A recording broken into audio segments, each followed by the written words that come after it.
Good morning, everyone. This is Dr. Steve Aldana. I'm the CEO of WellSteps. I wanted to welcome all of you to today's webinar, Preparing Today for Wellness in 2020, with a special panel discussion we've been putting together for months now.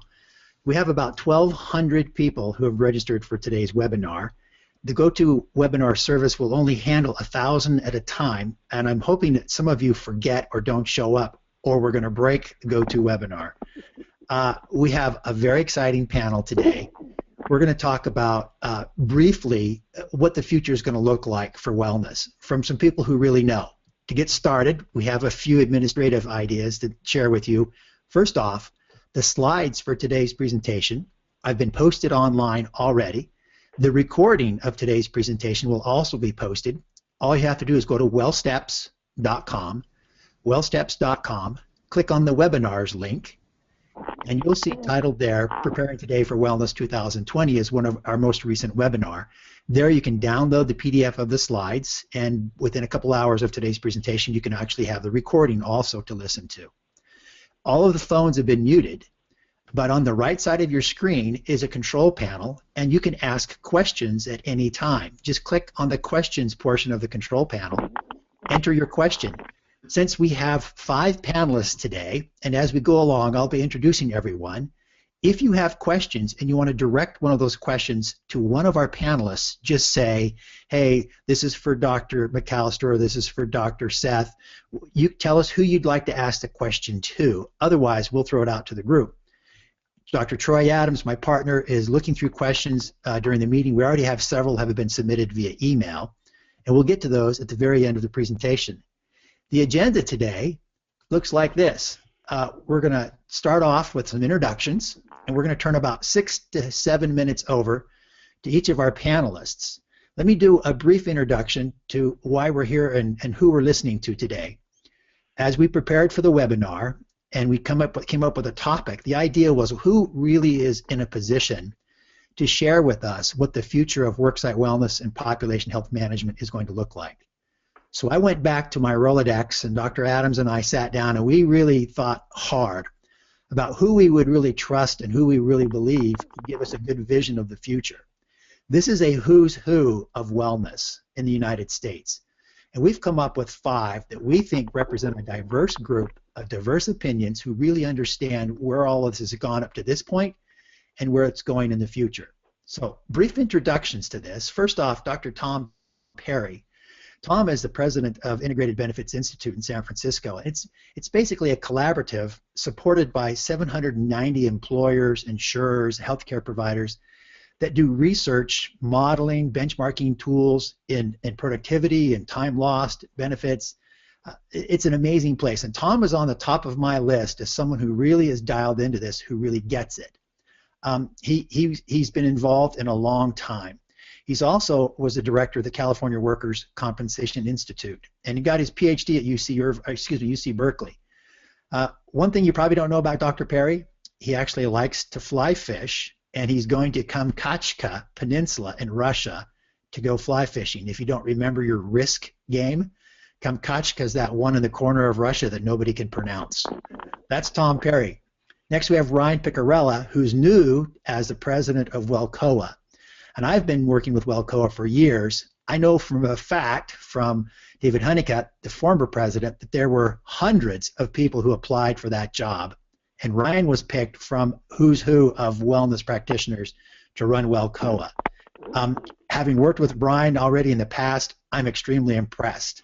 Ryan brings an awful lot of understanding to this, and he served in the health promotion direction at Blue Cross and Blue Shield of Tennessee, and their program actually won the COOP Award. So he has a lot of experience behind him.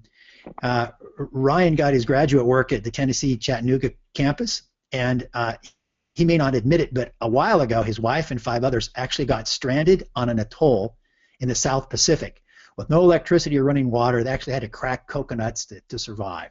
So Ryan joins us with some good stuff. Seth Zerksner. Seth is another one that's on the list with a lot of experience. He's the VP of Population Health at Optum Prevention Solutions. He's got 25 years of experience in health and productivity management and 30 published articles. Seth actually serves on the Sierra COOP board with me, got his PhD at UC Irvine, And he's like to share with us the fact that he did some snow camping a while ago, and they climbed Mount Shasta. If you haven't seen it, it's enormous. And he skied down. So there's Seth with us. We've got Trey McAllister. Trey comes to us from Mercer. She's the lead group for the Total Health Management Consulting Group at Mercer in the Central Market area. She's been in this business for 20 years. She ran the program at Dell. Well, at Dell is one of our another C. Everett Koop Award winners. They don't come lightly. These programs that get the award are the best of the best of the best. She got her PhD at UT Austin with Dr. Troy Adams, and she comes with an awful lot of experience in advising people how to do this. What you don't know about Trey, she actually has American and Australian dual citizenship. She was born actually in Brisbane, and she likes to spend a lot of time riding and jogging with her 2 kids.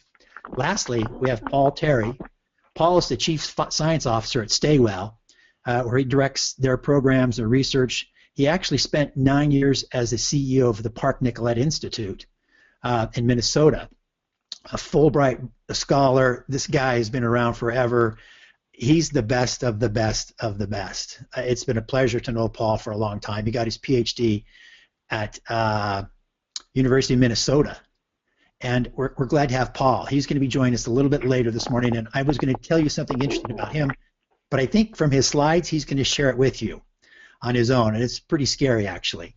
So with that, what I want to do now is I want to turn it over to Tom Perry. Everybody has 5 to 7 minutes. I'll be advancing slides on my end, and we'll go from there. Tom?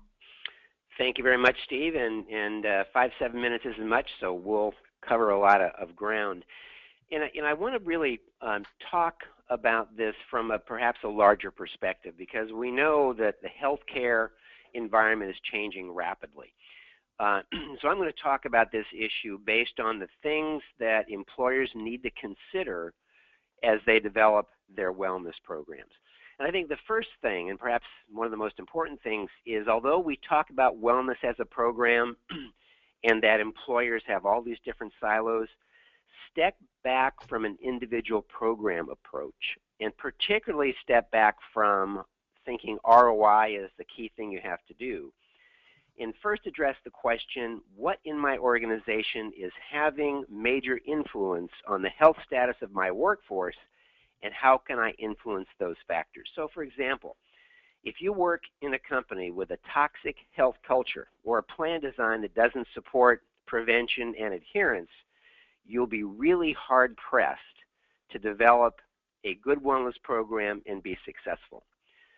Secondly, make sure you measure the right things. Have a measurement approach in place that supports the business objectives of your company.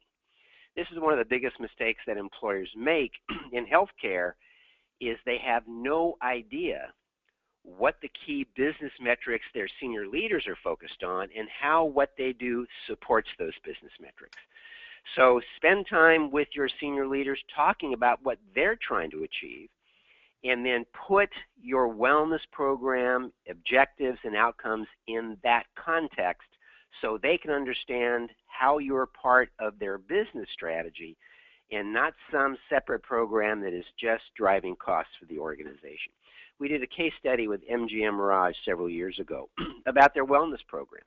And the key thing that came out of that was what made it launch, what actually allowed funding for the program, is that the vice president of wellness was able to talk about how the wellness program was going to help drive productivity in the organization.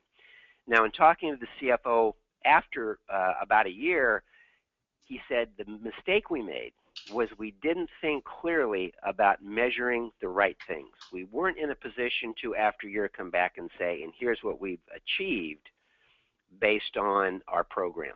So it's very important to think about wellness in the context of its impact on leading indicators of health, indicators of care delivery, as well as outcome indicators, so you can make your business case to senior leaders. I think the third thing is that most employers, or many employers, are moving to a consumer-driven approach to healthcare. So we're moving from that kind of defined benefits to a defined contribution approach. So you need to make your case to senior leaders based on what they understand. Do not make your case on issues that senior leaders think they have already solved. And always remember when you deal with this issue that employers can shift the cost of health care out of the organization, but employers can never shift the total cost of health, the lost work time, the lost performance, the lost productivity outside the organization. So if you work in a company where senior leaders have gone to a consumer-driven approach to healthcare, they think they've capped healthcare financing and the problem is solved, your challenge is to talk about wellness in the context of how it supports the business, regardless of that healthcare financing strategy. And don't get caught in thinking that wellness is a single thing, that you have a wellness program or you don't, because it's kind of like if you've seen one wellness program, you've seen one wellness program.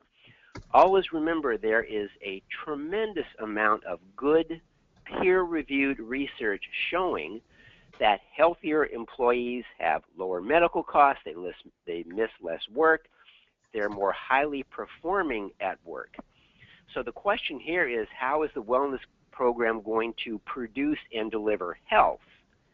And I think you can make your case based on that and then rely on that literature to show that healthier employees drive all these outcomes that are really important to the business. Fifth, know the vendors your company is working with. So often we hear from employers they have all these vendors, they're not talking to each other, they're not coordinating their activities. In fact, often are working at cross purposes. So if you don't know what the variety of vendors are doing that either support your wellness program or actually may be in conflict with it, you're really putting yourself in a very difficult spot in order to be successful. So in summary, the two things that I would suggest to employers in particular as they move down this path of improving health through wellness. One, know what your senior leaders care about and be able to link your programs to their key business metrics. And secondly, measure broadly. Do not get caught in the trap of thinking that all wellness is about is reducing short-term health care costs, because that is a really difficult thing to achieve. And don't limit your understanding of what health actually means to your business and the business outcomes of health so that you are part of the business strategy and not just in a benefits program cost center. So I hope, Steve, I met the 7-minute limit. You're good, and I have a question for you to be thinking about in the next few minutes, Tom, and this is Carol. She wants to know, where do you see the coordination and integration of wellness, disease management, occupational health, workers' comp? What do you see that looking like in the next few years? And I'll give you a minute to respond to that later. Okay. Ryan, you're on, man. Thank you, Steve. So this is great to be here today. I really appreciate the opportunity to talk with you, and I know this is a lot of information here in the next 5 to 7 minutes, so I'm going to try to whip through this, but I'm certainly open to questions if they come up. So the first thing, and I've tried to separate these questions in kind of the 5 broad categories here, and the first is, what will wellness look like in the next 5 to 10 years? And the first thing, and one of the key words as I went through this, try to think about the themes of each of these. And the one that kept popping back out is reframed and starting to look at wellness a little bit differently. And it's not necessarily using different words, but thinking about broader environments, broader communities, looking at, and I have this little model that's up there, the people, purpose, place. And we've spent a lot of time and done some really good work focusing on health and people. But I'm not sure that we spent enough time looking at environment and place and how that affects behavior and ultimately health. And then the last piece there is the purpose piece, and I'll talk more about that as we go, but really understanding what is the purpose of a wellness program, what is the purpose of an organization, and how do they all fit together, and how can we get individuals to feel really connected to the higher purpose of both that company and why the program is in place. I think as things change, and I really look at this, it's new conversations but the same goals. Ultimately, all of these programs and the new conversations that we're having are designed to continue to improve health. We want to make people happier, whether we're calling it well-being, vitality, all of these new words, but it's still ultimately, in my mind, the same goal. And I think we're reframing those and looking at new ways to really improve health and thinking more broadly. One of the issues that I think that employers are going to start dealing with a lot more in what I call, either non-traditional determinants of health, or as Alexandra Drain would say, the unmentionables. And the unmentionables are, with baby boomers retiring, we've got aging parents, we've got caregiver issues, we've got work-life balance. We have questions that are much bigger than I think and broader than what wellness programs have really addressed. And if you're in a situation with an aging parent or with chronic disease, or dealing with some of the complicated, complex issues of life, worrying about blood pressure and cholesterol is going to be at the very bottom of every priority. And I think programs have to begin thinking more broadly about how do we take these unmentionables or non-traditional determinants of health and start putting all these programs together, whether it's the EAPs and disease management and other resources, financial wellness, and thinking very broadly about some of the impacts of health as opposed to just some of the more traditional perspectives. And then the fourth piece there, how will wellness program design and implementation be different? And I think the biggest piece there is really looking at the true value story behind wellness. And there's been a lot of debate back and forth about what is the ROI of wellness program, and I had a great conversation with Ron Getzel yesterday talking about the value of investment and really thinking more broadly about what is the true value story of wellness. And I think that that's going to really drive some decisions in the future, looking more about productivity, looking at absenteeism, and understanding, truly getting away from more the cost avoidance and looking at being an employer of choice and looking at productivity, looking at true engagement. It's really interesting. People have been doing engagement surveys for a long time, and we've had a lot of conversations about, how do we measure engagement and what is engagement? And it's something that we have been doing, and this is, full disclosure, I come from an OD background, so you're probably hearing, some of that come out, but, you're seeing health risk assessments begin to ask more questions about engagement, and then you're seeing engagement surveys that are asking more questions about personal health. And so there's starting to be, really a bleed over there, but truly understanding and redefining what the value of wellness is going to be in the future. The other piece is new ways of communicating, and I try to do that a little bit with this slide. And I think, it's one of the first times in history that we have 4 generations of people working side by side in the workplace, which means that we have 4 generations of different needs. We have 4 generations of people that like communications in different styles, whether it's social media driven, whether it's more traditional driven. And I think we need to start thinking more about how are we going to communicate the purpose of our wellness program and meet the needs of all 4 generations at the same time. We're seeing a lot more diversity in the workplace. We're seeing a lot more generational diversity in the workplace. And these are all very, very important components as we think about how to design programs in the future and what's going to be the message. We also have an increasingly decentralized workforce.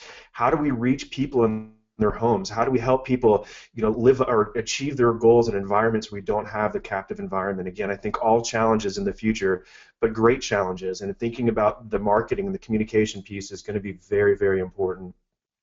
And then lastly, and I know this is the most important piece there, how can we prepare for the future? And I think that that's a great question. The first piece of advice is start slowly. I think we've really need to celebrate the successes that we've had in the past and keep the course. And so, also very important, but I think that the broader message here is to begin to really start forming relationships, working with the vendors, the stakeholders, and thinking really about the broader ecosystem of an environment and how to partner, whether it's with other professionals, OD professionals, and looking at some best practices and understanding how we can build those into what we do as health and wellness professionals, and then to think bigger, broader, and bolder. I think that's also important. It's time to step back. I think we're at a very, very exciting time in health and wellness, and certainly it is the right time to really pause, celebrate the successes, and be open to new things. And one rule of thumb that I've always lived by is always trying to be the best guinea pig that I can be. And if I see things, or whether it's a device I'm required to wear, whatever the thing is, if I don't like it, then we shouldn't expect other people to do it. I know that sounds like a very simple thing, but unfortunately, I think a lot of people design these programs and probably don't enjoy them themselves. And so I think being your best guinea pig, and start asking the hard questions, and start meeting people where they're at and thinking about those unmentionables. And really, I've got the purpose here. And what is the purpose? What's the why for the wellness program? And getting people interested. There's a lot of talk about moving from the extrinsic to the intrinsic, and I think that that's going to be really important, understanding how to build purpose back into the program and into the wellness program. So I know that was kind of a marathon. I think I'm right about the 5-6 minute mark, so certainly happy to answer questions. And the last piece there is be open. As I said, I think it's an exciting time, and looking kind of beyond new horizons to build wellness programs in the future. So thank you again for the opportunity to be here.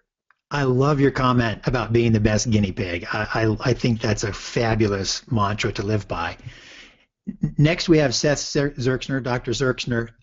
When I asked the panelists to join in, I actually sent them 4 or 5 questions. And very much like myself, I think Seth is very literal. He actually answered each question in their order. So you're going to see what the questions are that they all got. Seth? Yeah, thanks, Steve. I appreciate it. You can go to the next slide. Yeah, I did take you literally, but I appreciated the guidance, actually. So thank you, and thank you to Tom and Ryan for helping me with some of my time here, because they covered some of my time. And I have a feeling that that's going to be the same for Trey and Paul as well. But anyway, what will things look like in the future? So if you can hit the next bullet, I think that really one of the things is we all talk about consumers. My view is almost as if you imagine a New Yorker cartoon and you have 2 people in a workplace writing out a check saying, remember the days when we used to get paid to do this and they gave it to us for free? I actually think that going forward, very soon, the consumer will value the programs that we provide, and we won't have to pay them or have incentives. Maybe we'll have some recognition of it, but that these will be programs where, who knows, at some point they will actually pay for them. Next bullet, Steve. We talked a little bit about this, but I truly believe that the paradigm is shifting towards a well-being model, that it's less about medical or physical health or behavioral risks, and it's much more comprehensive and holistic, thinking more in terms about the dimensions of well-being around financial and social and community and mental health and quality of life. Next bullet, Steve. Technology, so I hear a lot about technology, we all do. My view is that technology is only a modality, it's not the solution. And in the future, we'll just act like we do today about our iPhones or whatever we have, that it's just a way to communicate, to text, to IM, to FaceTime, whatever it is. And right now we're really viewing things as, what's the technology?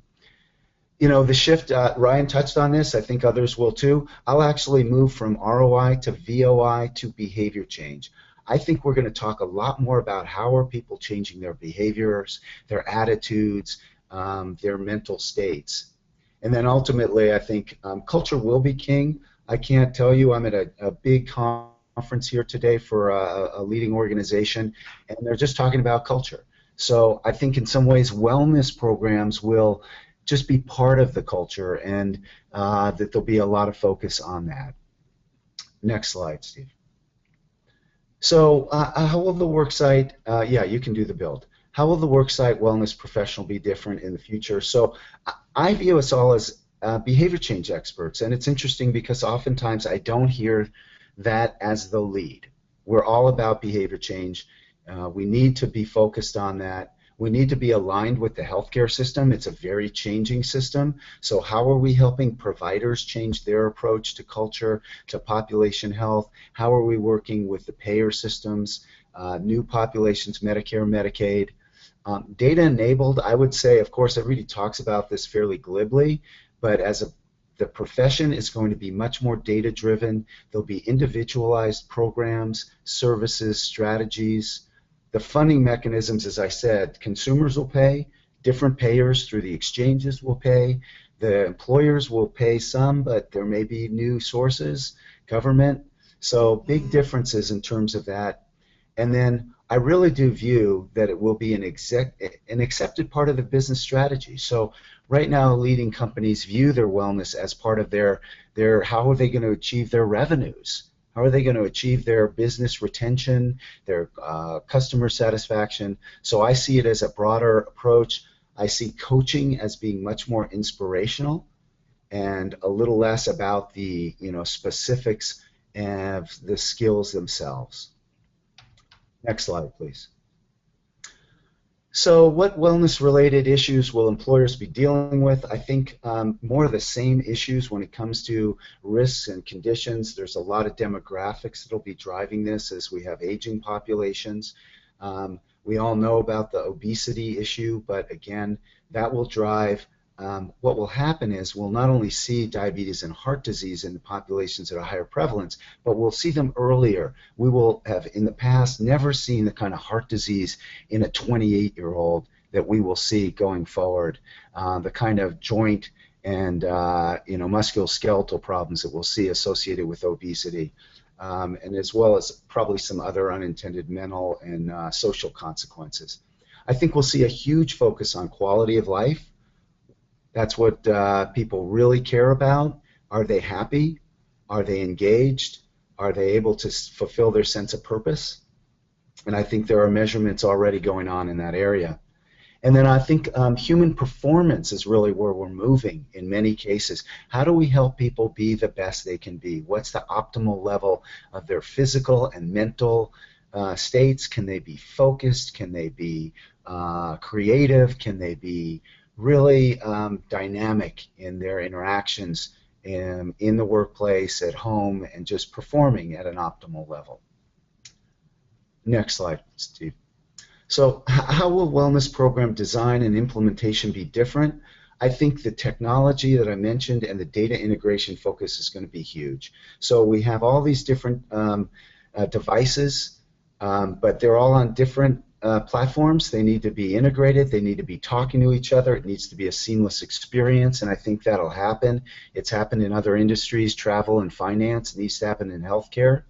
I think we'll start to see, for example, around incentive programs, we're going to see individualized recommendations that are different for me than Steve, than Troy, than Paul.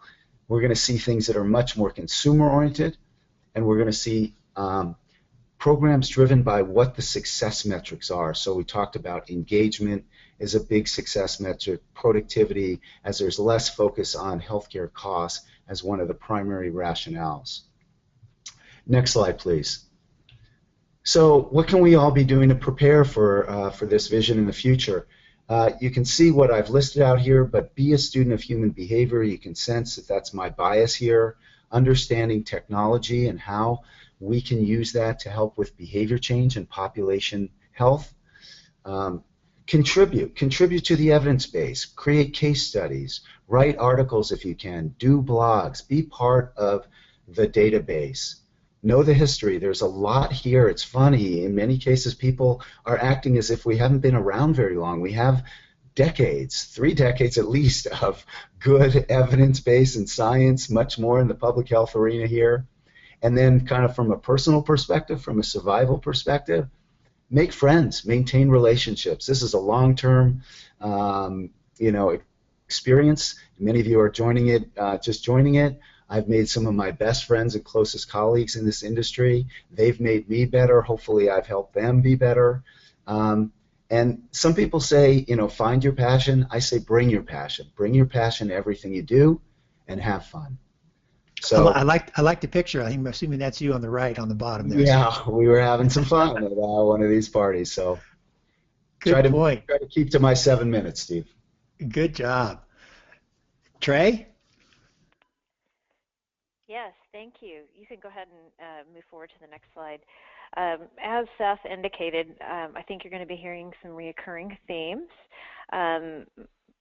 My perspective comes from the 20 years on the employer side and more recently in consulting. And some of the images I'm sharing with you today are actually part of Mercer's sister company, Oliver Wyman, who focuses really on healthcare strategy and operations consulting. So when we think about, the wellness marketplace and what it'll look like in 5 to 10 years from now, I think what's already beginning to happen, you're hearing about, I like to look at it within the larger realm of what's going on in the employer market, and then more specifically in the healthcare market. So patient-centered population health is becoming much more prevalent, and things like patient-centered medical homes, accountable care organizations, more personalization in healthcare and medicine, and the addition of access to care for telemedicine and use of technology is driving improvements in healthcare and better access, as well as bringing us access to data and information on quality, which is something which we didn't have available to us 5 to 10 years ago. So within that, I think the larger environment of what's happening with healthcare reform, growth of the private exchanges as well as the public exchange implementation, and within the employer market, the war for talent, all of these things are kind of happening around the environment that's influencing well-being and wellness. So worksite wellness will continue to evolve, as you've heard some of the other speakers talk about, to be more consumer-focused. Today, consumers have access and are making decisions around devices that they prefer to use to help support their own fitness and well-being. But overall wellness is really becoming more consumer-centric. And access to preventive care services are more available now in retail. Overall, the market, as it relates to where we get our information, has changed. We're moving from more of an expert model market, where you go to a physician or an expert in health and well-being, to more of a crowdsourcing market, where you can go out online if you're looking for a device or a wellness resource, and you can Google it. Consumers are willing to drive the marketplace, and it's really changing even faster than real time with the advent of technology. So if you want to move forward to the next slide. So what does that mean for how worksite wellness specifically is changing? There has and will continue to be a shift from managing health risks to a more holistic approach to managing holistic well-being and managing participants in a more, when you think about providing well-being services, it's not just about nutrition and physical activity, it's a more holistic approach. And I would see that there's a continued focus on the other aspects of wellness that maybe we haven't focused on as much on in the past. Things like sleep, financial well-being, emotional well-being, and resilience. And the way in which that it seems that the vision is evolving is that using consumer-focused outreach and marketing to engage participants in well-being is something that's going to continue to be more common in how it is that we need to think about engaging participants in their personal health and well-being. So again, more personalized, more targeted, and overall more engaging. Because it's more relevant, we have more information to actually engage participants in their health.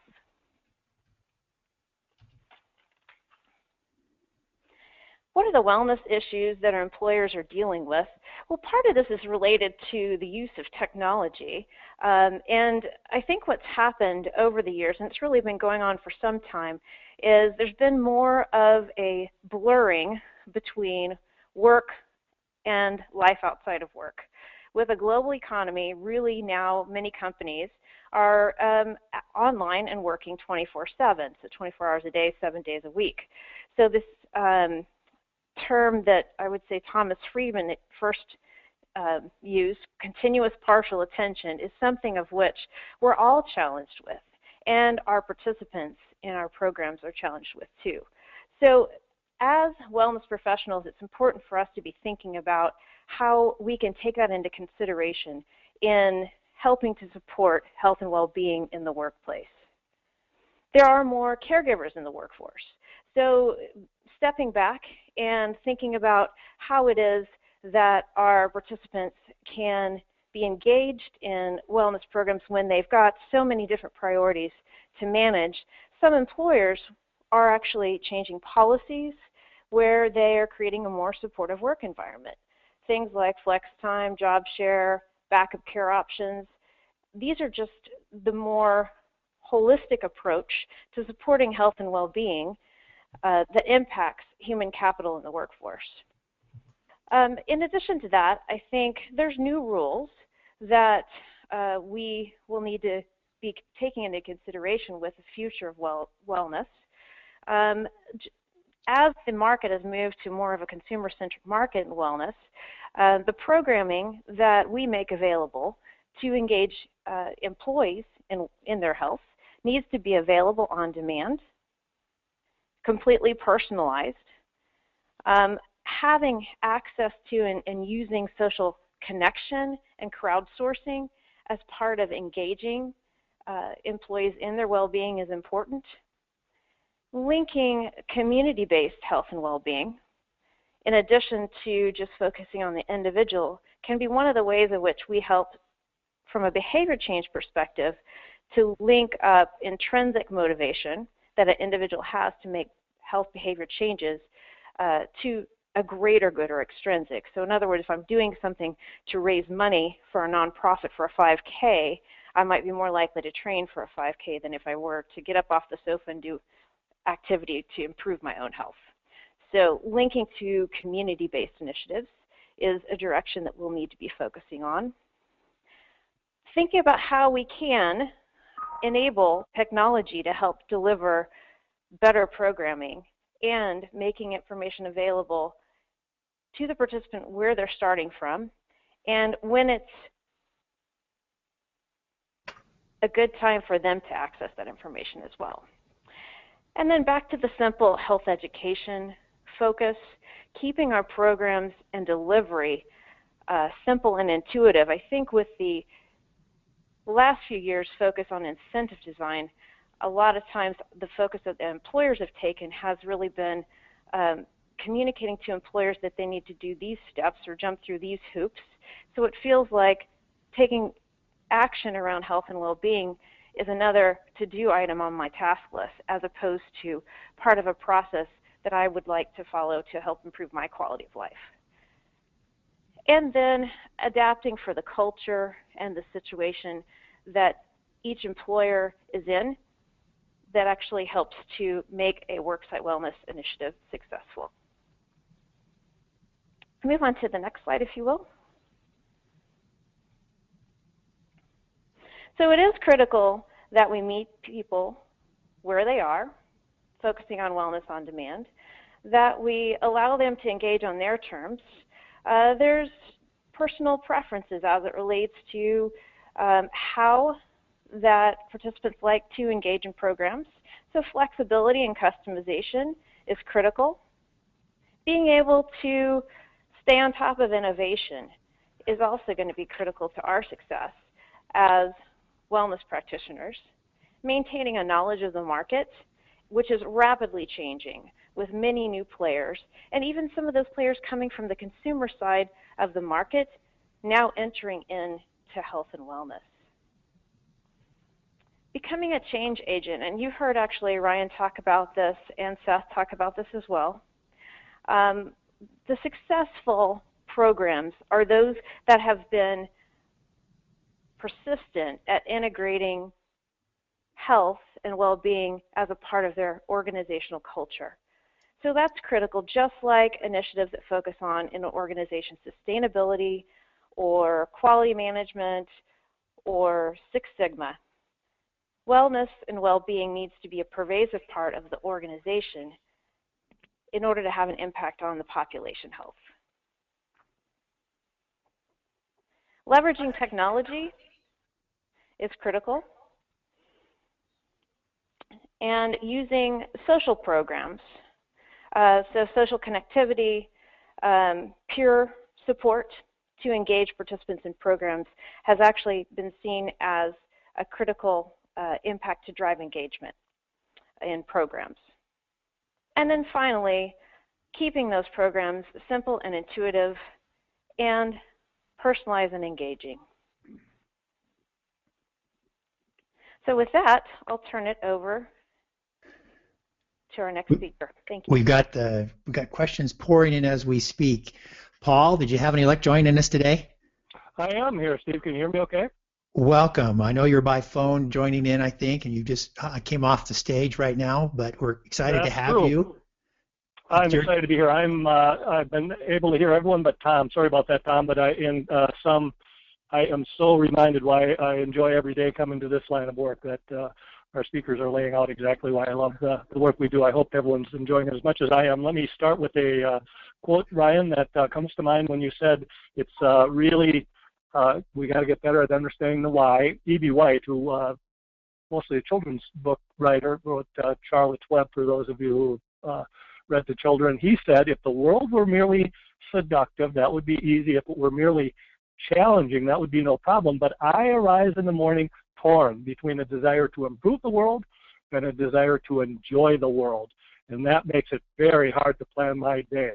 Well, I would venture that that's why it's so hard to plan our future in wellness, that I think the beauty that's been described by our colleagues here is that we're working in both. We're trying to get people to really love their life and live their life the way they want to live it fully.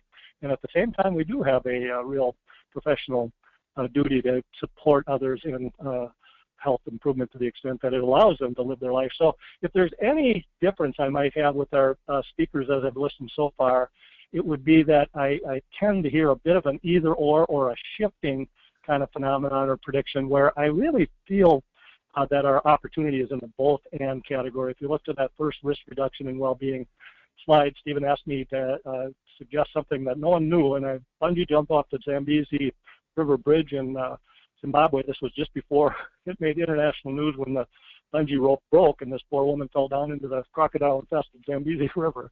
I was fortunate enough, I'm in the middle picture there, to be suspended and delivered up by the team as promised. But I put that juxtaposition of saving the world versus savoring the world to us as a challenge, and one, Seth, I agreed with you on one note, and then I passionately agreed with you even more on another note. You named that we'll shift from skill building to inspiration as a coaching modality, for example. I agree there might be a shift in that direction, but I would argue that it's absolutely a both and proposition for us to get better at health improvement. And then similarly, you argued later that it really is going to be about integration. That's where I think my message is going to resonate the most. I drew a picture, Ryan, that had you on the top of a diagram with your why question. It has a long arrow that stretches down to Seth's. It's about behavior change conclusion, and Trey, your shift towards well-being conclusion. I would have them as co-existing goals for the field.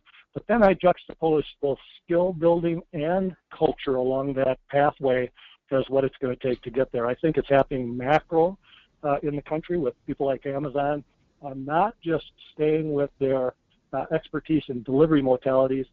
They realize that they want to own us in the cloud and compete with Apple and Netflix and Microsoft. They've also got to deliver new content, new and exciting content. If you go to the next slide with Lawrence Green, I can't help, given Stephen and Troy the tenor of this webinar, to plug this month's issue of the American Journal of Health Promotion, where I dived into vision and direction and had the thrill, of course, of going into a deep interview with my public health hero, and I know a hero to many in our field, Dr. Larry Green.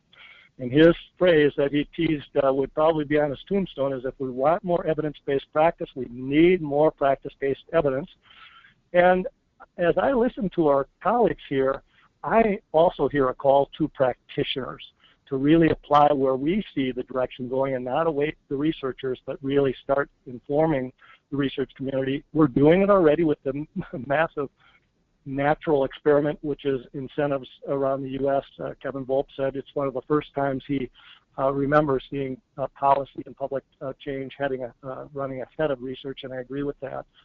And I think the same might be true with well-being if we do it right. Next slide is about Larry Green's seminal planning and evaluation phase. You guys, this is 30 years old. I still cannot think of a better depiction of a vision for this field than he put together actually 25 some years ago. On the top of a scale like this, he says we need to get smart about health and educational diagnosis. And at the bottom of the scale, he says we also need to understand culture and policies and regulatory influences on behavior for this pathway to lead us to quality of life. He called it, I would argue, well-being is as close to what he was trying to depict as the pathway, the arrows that I think we're drawing together. So I'm, again, suggesting that for our vision to come alive, this potential shift to well-being, our interest in culture, that we can't not do less in terms of health measurement. In fact, we have to make sure, as Seth emphasized, that it's truly integrated for us to actually understand the one influence on the other, the influence of culture on behavior change, the influence of behavior change on well-being. And unless we get out of silos where we suggest that these things are all competing with each other, we simply will never be able to move forward as a field. The next slide about happiness. I love that we're thinking about these concepts. I would remind us that there is nothing new about the premise that health is about a physical, mental, social well-being, including spiritual.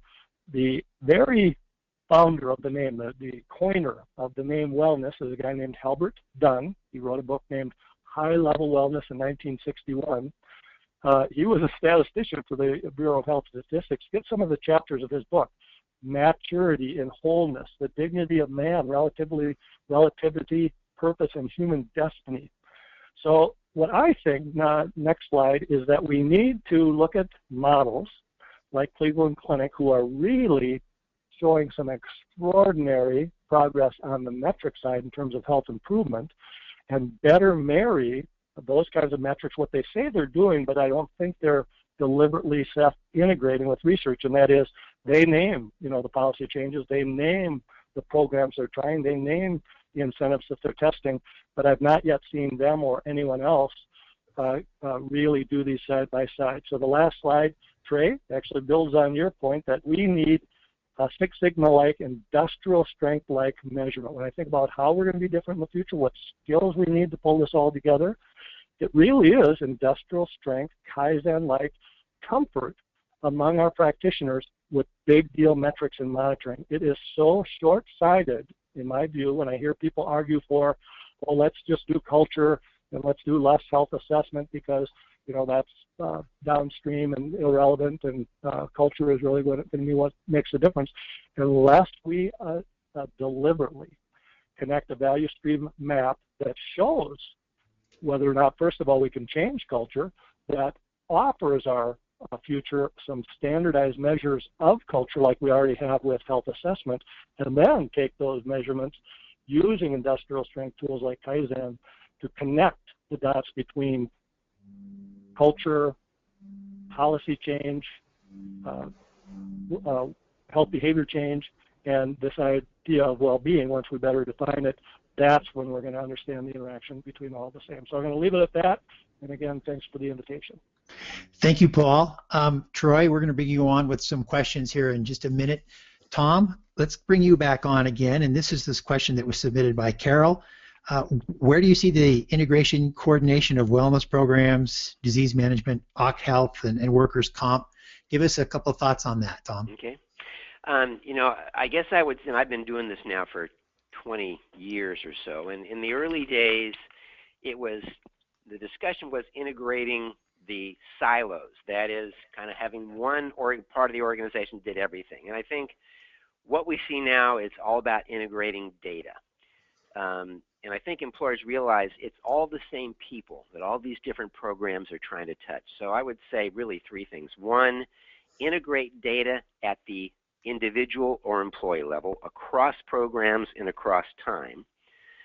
Secondly, when you think about reporting at the dashboard level, because you'll never be able to capture all this data and talk about it all at one time. So think about reporting at the dashboard level with your senior leaders in mind, that is why all this stuff is driving the business, but be able to drill down in that data to look at the drivers of those metrics that are off kilter or are challenging or causing you problems. So focus on the data at the employee level. Focus on reporting first at the dashboard, and I would say to employers, think about having a single page to sit down with your CFO, single page of information that you tell a story from about what you're doing, why it's successful, and why it's important to the business, but be able to drill down to the details when someone says, and what are we going to do about that high-level metric, so you have the details of what's driving the issue. Great input. Troy, let's open it up to you and some questions. We've got way more questions we have time for. We have lots of questions about where to find the slides. People are loving it. Maybe while I'm asking questions, Steve, you can just show on your screen where people can find those slides. We'll start with Ryan. Here's a question about a silver tsunami, somebody called it, Ryan. Describe the vision of the future with regard to aging well for people who are not connected with an employer. few thoughts on that. Well, I think, from my thoughts, the goal here, I think for all of us is that, wellness doesn't become something that just happens at the workplace, that it becomes part of, what happens in the community and the environments that we are, in neighborhoods they've been called before, tribes, however, whatever the perspective is. I think, building a lot of communities have resources for whether it be aging parents or aging employees, and it's really starting to figure out how to connect the dots and connect those community resources to people and create environments that people can thrive in. So, I think that it starts in our job being in the workplace. It begins there, then we look for ways to then take those learnings, take those resources, and build supportive opportunities for whether it be aging parents or any other issues that might come up, whether it's children with special needs, whether it's caregiver situations. I think it's really starting to get into and involve the community, and there's a lot of, you're starting to see initiatives crop up around the country. I was involved in some in Tennessee. There's certainly some in Nebraska where I'm at now that are saying, but I think it's getting involved in, in those types of organizations or initiatives to really start pulling together all the resources and see what we can do beyond the workplace. Thank you. This question is for Seth. It's actually two questions in one, Seth. You mentioned organizations, people leading the way in terms of shifting to well-being, culture, inspirational coaching. Who, in your opinion, is ahead of the curve in that area, and how did they get there? And then kind of tag your question with continued disease management, or is it a waste of money? Those are great questions. So on the first question, I actually am looking outside the industry to some extent. So when we start to, for example, I mentioned that I was at this meeting. So Coach Lou Reinholtz, an amazing history for those of you who know college football, gave an inspirational talk to a team of us yesterday.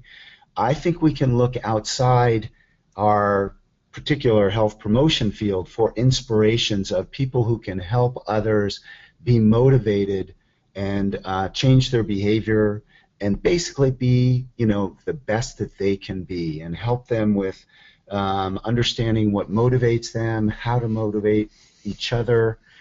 So I look to sports often for analogies. I look to actually, kind of people that are in the business, not that Tony Robbins is, the ideal, but there are some lessons to be learned from inspirational speakers like that. I look to the literature. Again, we have lots of science that helps us understand how to really coach and be more inspirational. I think part of it actually has to do with our operational systems that don't enable the coaches themselves, many of whom are fantastic at working with the consumers, but are in a sense under pressure to check some boxes about what goals they've talked about today, and whether they're off the phone in 5 minutes, and whether they've met various other call center metrics. So I think part of it is we need, as a system, to enable. We need to measure and change the scorecard for those folks, and then we need to look to any number of examples of who's doing this well. The other side, the question about disease management, I think, for me, obviously, chronic conditions are still a major issue for the population health, and I think that we need to look at them more holistically in terms of what kind of mental and emotional factors that go along with chronic conditions. I think we need to really help people, again, get to their motivations about why bother to manage their conditions. But I think it's an important piece of a continuum. I think we need to really look at it, again, more within a well-being, quality of life perspective, maintenance of independence, and really just kind of take it to the next level. But I think disease management is still a very important piece. Just telephonic outreach is probably not the most effective way. Thank you very much, Seth. That was a very political way of answering that question. Here's a couple of questions for Trey. I've got two questions. I'm going to try to blend them together. Many of you talked about making wellness personalized. That was recognized by one of our attendees as a theme. So here's the question. You talked in your comments, Trey, about making wellness programs meet people where they are, or wellness on demand. How do we do that if we're not privy to that level of personal information? And while you're answering that question, where do you see us going to make this personal beyond one-to-one coaching? What examples or ideas do you have?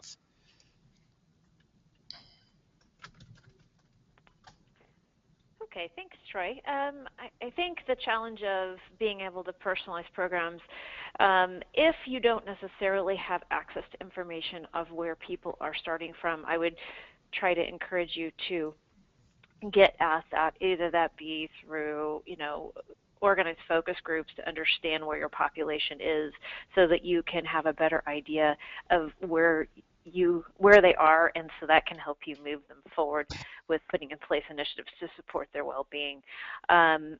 The benefit of many of the different resources out there now is that technology does allow a little bit of personalization. The other thing you can do is try to create sort of a menu of options if you're not quite sure, or some flexibility in the programs that allows people to participate. So for example, I can think of when I was on the employer side, there were many different preferences as to what type of device someone might like to track physical activity, to increase their awareness and improve their health over time. But what I would encourage the supplier partners that I worked with was to try to get to a place where they could be device agnostic, so that, because different participants have different preferences. So the more that you can actually develop programming that has some ability for personalizing, kind of create the end to your own story. If you think about those kids' books where you can actually choose your path, that type of programming allows for more flexibility and allows the participant to customize it based on their needs. So that's one thing that I would say. And Troy, the second part of your question, I lost that one a little bit. Can you repeat? Oh, it's no problem. Making wellness personalized was a common theme, and this person just wanted some examples of where we could take this beyond one-to-one coaching. Is that what you're referring to? Oh. So beyond one-to-one coaching. And I would just say that there are now in the market quite a few different options that allow participants to access information that is online or through portals or available through apps that can create some support for them through tracking, through accessing information that is more relevant to them, that can help them to kind of supplement that one-on-one coaching interaction that they might have, and actually boost up or linked up to, for example, blogs for specific conditions or health interest. Those are also nice ways to supplement more personalized approach to programming and take advantage of crowdsourcing to help individuals create more peer mentoring support for health initiatives. Thank you, Trey. We've got time for one more question. This will be addressed to Paul. I apologize to the many attendees who have asked excellent questions. We are just not going to have time to get to. Paul, I've got two questions. First of all, the people who are responding are saying thank you for identifying either or anxiety. I love that phrase, and also talking about the value of happiness. So there's two kind of related questions. I want to see if I can get your feedback on both of these at the same time. One is from an HR professional who wonders about integrating skill-building components of emotional intelligence into programming. She's worried about making HR people think they're doing their job. So that's the first part of the question. The second part is, can you see a future where wellness practitioners who are culture-focused work together with wellness practitioners who are program-focused? Yeah, thanks. Let me start with the second question. I think it's a must. I just feel like the longer any evidence of a silo exists, especially by those people who are trying to move the needle on their programs, I find it downright ironic that either of those silos would in the least suggest that one isn't informing the other, that one isn't critically bound to the other, and that measurement on both sides of those has to happen. So I think I wouldn't stop at just saying health promotion. People need to sort of understand the data that gets collected by organizational development people. I would say that they need to lead the charge on actually integrating those kinds of perceived organizational support data, for example, with what's actually going on in their programs, such that their programs can inform what's happening at the culture level, and what's happening at the culture or policy level can inform the program. So again, I'm a both and I like that coined either or anxiety too. I don't have it personally. I've never had it. My only anxiety is looking at people who feel like there's an either or proposition. They have me just feeling anxious for them that they just are short-sighted. But on the emotional intelligence, great question. I just personally have never seen any data. It feels like I love that premise. I would almost start with applying emotional intelligence principles to coaching, to providers, and understand and see the extent to which that makes them more effective providers before I would presume to take a population-wide approach and try to apply tools that I personally just don't see as having been tested a lot yet in terms of their impact on behavior change. Awesome. Hey, Troy. Yes, Steve. Thanks for helping out with all of that. We're going to wrap up.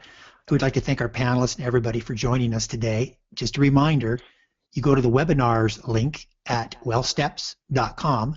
The slides are there. Tom Perry has actually have a PDF of his notes posted there. And the recording for this webinar will be posted there in just a few minutes. And I myself am going to have to go back and listen again because there was an awful lot in here. And I ran out of notes that I'd like to go back and listen again. We'd like to invite you to our next webinar next February 26th. Troy is going to talk about how brokers are using wellness in multiple different ways to build their business and to do wellness well. We want to welcome you all. Thank you all for coming today. Everybody have a good day.